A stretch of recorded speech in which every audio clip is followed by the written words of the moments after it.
Bizim ailəmiz Türk dünyasıdır. Biz özümüzü çox yaxşı hiss edirik.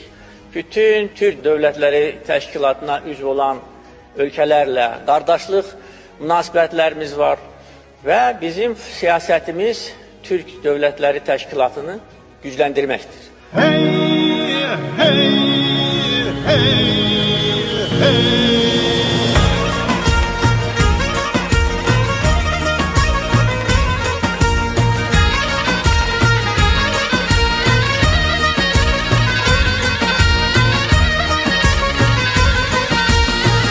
Altaylara seslendin, Bişkek senin özelin.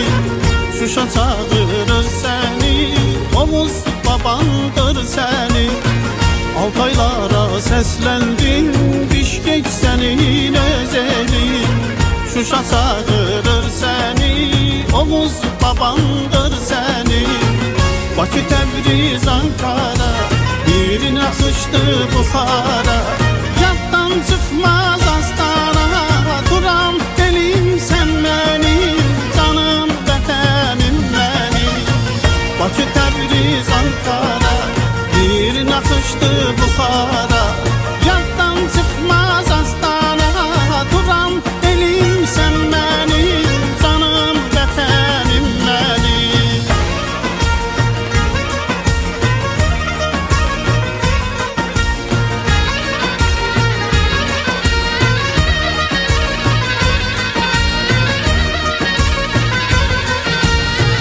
Haydi haydi irəli bizim Oğuz Türkləri.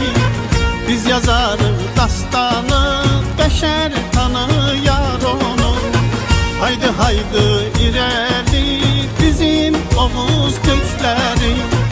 Biz yazarıq dastanı, bəşər tanıyar onu. Bakı, Təbriz, Ankara, bir naxışdı Buxara.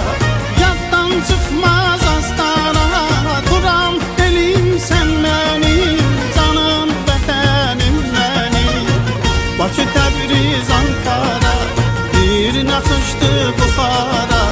Yaddan çıxmaz Astana, duram elim sen benim, canım vətənim benim. Hey, hey, hey, hey, hey, hey, hey, hey, hey, hey. Bakı, Təbriz, Ankara, bir naxışdı Buxara. Yaddan çıxmaz Astana, duram elim sen benim, canım vətənim benim. Bakı, Təbriz, Ankara, bir naxışdı Buxara.